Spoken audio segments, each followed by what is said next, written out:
All right, what is happening, Bulls and Bears? Back with another dose, BX4 News, Bull to the Bust. Another dose of economic reality coming at ya. We are back and with a lot of news. I missed yesterday, so it's going to be a bit of a longer report today to make up for the missed news from yesterday, but a lot happening all across the world, of course, in the U.S. Today, going to focus on California and New York. California, we've got an update on the fire situation. We're going to tie it in with the economy, the financial system, the costs, and now we've got a huge shortage, and there's been a shortage, but now an exasperated shortage of housing, and there's warnings now against price gouging because people renting out their homes see this surge in demand, and it gets very interesting. We're going to talk about that. We're going to talk about the congestion pricing in New York. We've got an update on that. New York City now charging people a fee to drive in and out of the certain perimeter of the city, and it's causing a parking war. What does that mean? How is that possible? A parking war. We're going to get into that. The stock market, oil prices, investing, inflation, of course, all that. Please make sure you're subscribed because we're going to get a lot of information out here, and I think you're going to like the vision or the view that you're going to get, kind of the 30,000 foot view from the economy. But starting with small local stories, with the fires here in California, it's spreading. It's threatening Bel Air now. Bel Air. So a lot of celebs, a lot of high net worth individuals having to evacuate their homes, losing their homes. So it's creating this big demand for rentals, right? Even bigger. It's already been very crazy with rental prices. Hollywood stars in its own disaster. It's how it's being reported. Some celebrities are putting some sort of pink chemicals on their home and on their property to slow the fires down. Also, some of the celebrities, they're hiring $2,000 an hour private firefighters. And some people are outraged about that. I mean, what's your view on that? I mean, if somebody can afford it, I mean, how are you going to be outraged? If somebody goes and buys a $1 million watch, like we just talked about, was it Marky Z, bought a $900,000 watch? Are you outraged, or can people spend the money the way they want to spend it? So $2,000 an hour firefighter, private firefighters. Update though on the structures destroyed. It's now 12,000 folks, 12,000 homes gone in a very short amount of time. We're on day 6 now of these massive fires. Fire chief and others are at the center of a public spat, basically. Basically, the city was unprepared. A lot of fingers being pointed. A major reservoir was empty. Whose fault is it? They're saying the water chief knew about this months before, about the shortage of water. Folks, everybody's going to pay for this in California. Insurance costs, everything's going to go up because of this. And the toll it's going to take on public services. But let's talk about this price gouging for a minute.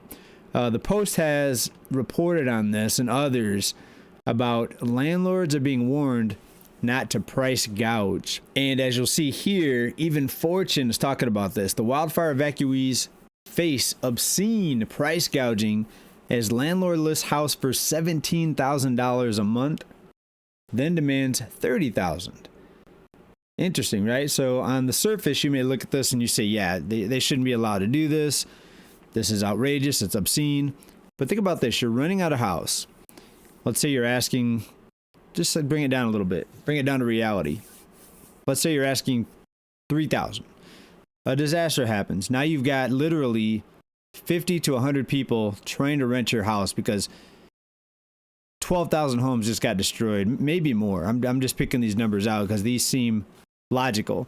50 to 100 people are trying to get your home, including a celebrity with a net worth of 200,000, let's say $200 million. I mean, some of these movie stars, maybe even more, 300 million, who knows? Major celebrities, major movie stars. So you've got all these people trying to rent out your home. And do you have to take the first offer of what you wanted, maybe $3,000? But you've got a multimillionaire over here saying, hey, I'll give you $10,000 a month for your home. So you're not allowed to do that. You're not allowed to take the highest bidder, right? So if you get rid of price gouging, we have to get rid of auctions. Auctions have to be made illegal because you sell it to the highest bidder. That's how auctions work. Isn't that how business is supposed to work? If somebody wants to pay more than the next person, shouldn't they get it? Right? So I can see both sides. I can see how some people would say price gouging, it's more like it's unfair because it prices people out of the market. Yeah, that's what's supposed to happen in a free market. If we don't have a free market, but if you want any resemblance of a free market, I think you have to allow people to sell things or rent out properties for what someone will pay for them. All right. If that's the case, if you want to get rid of price gouging, first you have to define price gouging. So if the landlord says, okay, I want $3,000, now there's 100 people that want the home, say, okay, I'm going to raise it to $4,000. Is that price gouging? To some people, that may be price gouging. Others, it may not be. Sorry, I got to take drinks today between sentences. Got this weird congestion going on today. Folks, what do you think about this? I mean, who defines price gouging? If somebody raises their price 10%, that may be price gouging to somebody. But somebody else might say, no, you have to triple your price to be defined price gouging, right? So when you enter this whole subjective criticism of pricing, you have to put definitions on all this, and then it causes a whole nother debate. What is price gouging? So you're telling me that multimillionaire offers you 3 times the rent that you listed it for, you're not allowed to take it. So very interesting. Again, please let me know what you think down in the comments. There's going to be probably a wide array of opposing comments on this, or opposing views and opinions. It's going to get very interesting though, and 12,000 isn't the final number. I mean, they're still counting, and there's still fire spreading to certain areas. It's getting crazier. We got a picture here of people in, looks like a gymnasium. Is that Brad Pitt back there? No, I'm just kidding. Brad Pitt's not going to be in a shelter somewhere, folks. He's probably got several houses across the globe. I mean, I don't keep up with celebrities too much, but a lot of these celebs, actors, etc., they can just fly off to whoever. Probably got different homes in different continents, if you think about it. All right, so let me know what you think. What's your definition of price gouging, or should there be no such thing? Businesses can charge what they want. Landlords can charge what they want. Nobody should be messing with the free market. Not that there is a free market, because you have unlimited money creation going on. That's not a free market. Look at this. Even in places like Michigan, major housing demand for cheaper housing. Look at this. Nearly 7,000 people apply for 20 affordable housing units. 20 units available, 7,000 people applied. So for those of you out there saying everybody's rich, the shopping malls are full, which they're not, but some people say that in comments. The shopping malls are not full. The shopping malls are not full. No, the shopping malls are not full. And, people are cutting back. And we're going to talk about the drop in credit card spending here in a little bit in this report, a little bit later. But think about that. 7,000 people applying for 20 units, folks. People are desperate. Not everybody.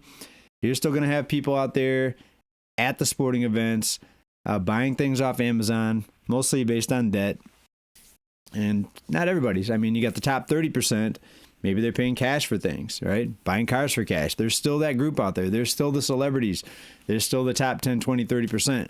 70% below, though, most people struggling. As we've pointed out here many times, many different surveys for years now. It's been right around 70%, getting a little bit worse, creeping up towards 72% of people living paycheck to paycheck and not even paying off their debt from last Christmas. Not just, I shouldn't say last Christmas, because that was 24. The Christmas before last Christmas, 2023, a lot of people still carrying debt. We're going to talk about that in a little bit here.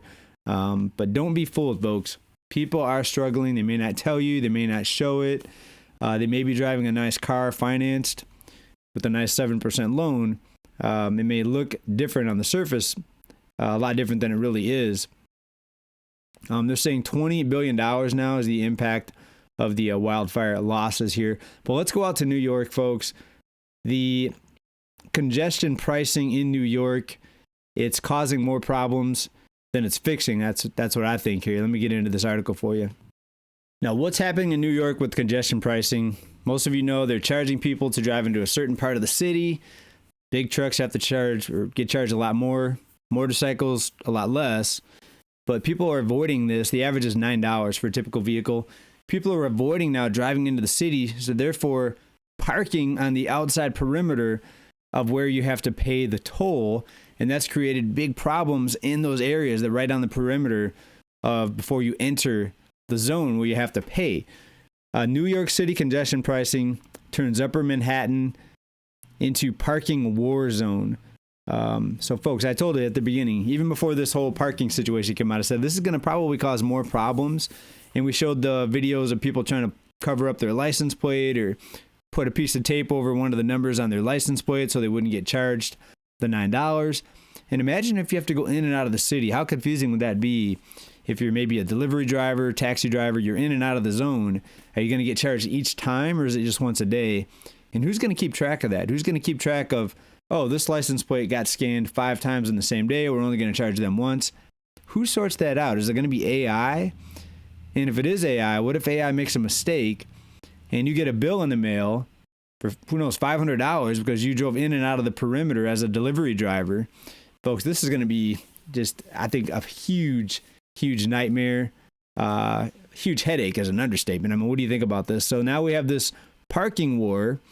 Even reported this in The Guardian, CBS News, The Post reported on it. And let's get into this a little bit. Imagine living in one of these areas and having to go through this. In Washington Heights, frustrated drivers are struggling to find a parking spot in their own neighborhood. In New York, I mean, a lot of people are street parking, obviously, because of the high structures and not enough parking with all the different housing units there.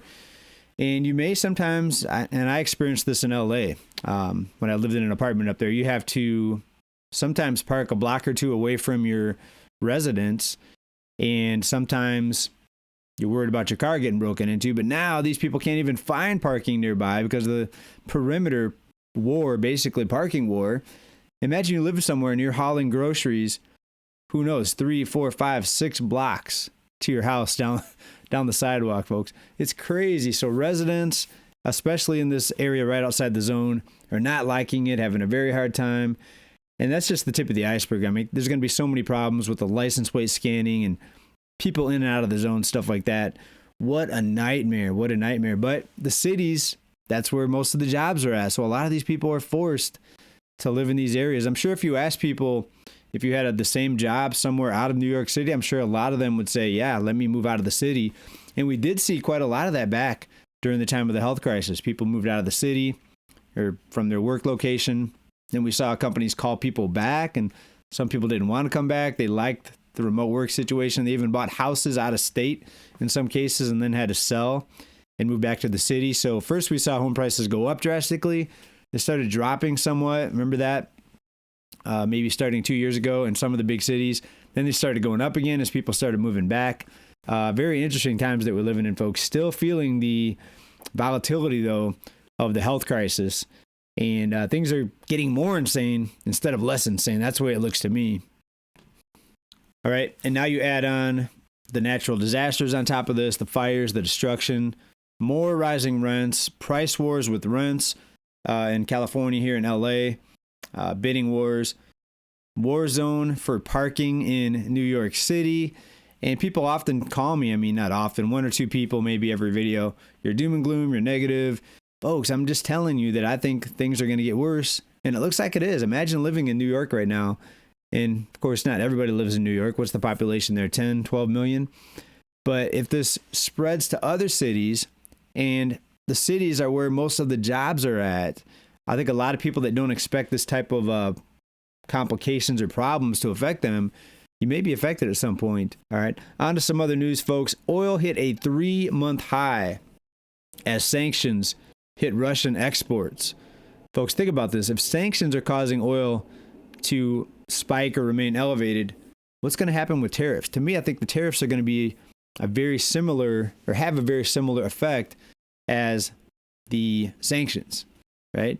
They're both going to affect prices, and just wait till tariffs kick in, folks. I think a lot of people are going to be surprised at how high prices are going to stay. Speaking of high prices, let's talk about restaurants going out to eat and this debate on price gouging again. Look at this over in Iowa. Iowa restaurant receives backlash after adding an inflation fee Here we go again, folks. If you don't like the price, and this is out of News Nation, if you don't like the price of something, stop going there. I've never once complained about a price at a restaurant. Not once. In all the years I've been a consumer, I've never once complained about a price somewhere. If I didn't like the price, I would go somewhere else, find a better price. And guess what? If you can't find a better price and you like the product or the item, just pay the price. Pay the higher price. So a inflation fee, which I think is kind of silly, because why don't you just raise the prices in the first place? Unless it's just a temporary increase. And then you're going to take it away after inflation goes down. Well, inflation has went down, but it hasn't went away. It's still going up, but the rate of inflation has went down. So what are you going to do? Are you going to keep the fee on there? If you are, just raise your menu prices, and then people can't complain. Okay, we raised our prices. What are you going to do about it? Everybody's raising their prices. Look at insurance rates. And by the way, insurance rates in California already very, very difficult. I can't believe what my home insurance is. It's about half of what my mortgage is. And it's going to get worse with all these shortages now. The insurance companies taking big losses. And even though the CEO is still making a lot of money, they're going to be raising their prices here to make up for these losses. And a lot of companies, remember, canceled the policies of many, many homeowners shortly before the fires. That has a lot of people out there kind of theorizing somebody may have had advance notice, or someone might have, maybe they just saw the risk. They saw the drought. We haven't had much rain here. It's been very dry. I don't think we've had a big rain since maybe back in the spring here. Now we're in January. Usually starting in October, November, December, we start seeing some rain. We had a few drizzles, a few little sprinkles, but not even a very big rain that I can remember since going all the way back to the spring.